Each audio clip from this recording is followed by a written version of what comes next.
This is our video presentation on B cells by Aoife Curran, Amy Doyle and Anna Dwan. Throughout this video I'll be talking you through all the different things you need to know about B cells, so I hope you enjoy. There are three main types of lymphocytes in the body. These are T lymphocytes, B lymphocytes and natural killer cells. T lymphocytes attack microorganisms and infected cells. Natural killer cells attack tumours, and the lymphocyte we are concentrating on today is the B lymphocyte that attacks bacteria. And the images below show the three different types of lymphocytes. The shape of B cells, as you can see in the photo, is a generic globular shape with the receptors on the surface. Image 1 is a more complex cell as opposed to image 2, which has been simplified.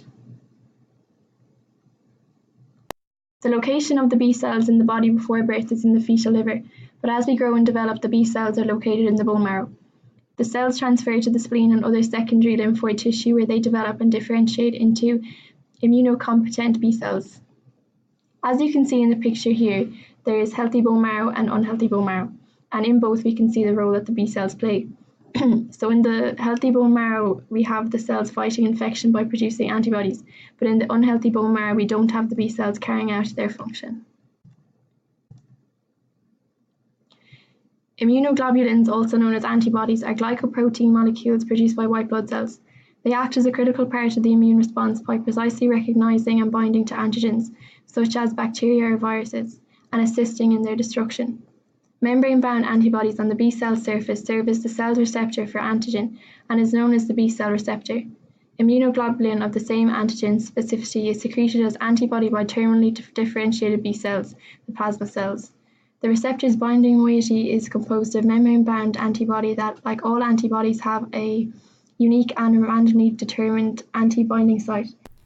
Membrane-bound immunoglobulin on the B cell surface serves as the cell's receptor for antigen and is known as the B cell receptor. Immunoglobulin of the same antigen specificity is secreted as antibody by terminally differentiated B cells, the plasma cells. In the picture below, the structure of B cell receptors is explained through images that showcase the B cell receptors are split into four parts. The first part is the transmembrane region, the second is heavy chain, the third light chain, and the final part is antigen bonding sites. In this slide, I'm going to tell you a little bit about how B cells are activated. They are activated when antigen binds to receptors on the B cell surface. This is then followed by a co-stimulatory signal provided by a helper T cell. In addition, the helper T cell will secrete interleukins that will promote growth and antibody production by the activated B cells. From the picture below, we can see the antigen binding to the surface and the rest of the process being carried.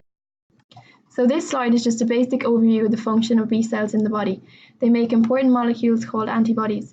These molecules trap specific invading viruses and bacteria. Without this, your body would not be able to finish fighting most infections.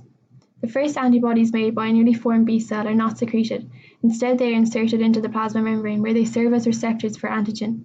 Each B cell has approximately 10 to the power of 5 such receptors in its plasma membrane. B cells don't kill viruses themselves. The B cell gather up the viruses after the T cell attack. B cells are as important as T cells and are much more than just a few cleanup crew. In this picture, we can see the different functions of a B cell in the body. First, we can see the binding of the B cell to the antigen. Helper T cells transfer chemical signals to the B cell so that they become a plasma cell and release antibodies. This slide is about memory B cells. These cells remember the virus or bacteria they just fought. They live in the body for a long time, even after all the viruses from the first infection have been destroyed. They stay in the ready mode to quickly recognize and attack any returning virus or bacteria. And the picture that I have put in the slide hopefully gives you a good visual representation on what a memory B cell does. Just a quick fact. The function of B cells was discovered in the 1960s by Max Cooper, who demonstrated that antibody production was completely abrogated in irradiated chickens after surgical removal of the bursa of Fabricius, from which the notion B cell was derived. Thank you all for watching, and we hope you enjoyed this video and hope you all learned at least one thing from it.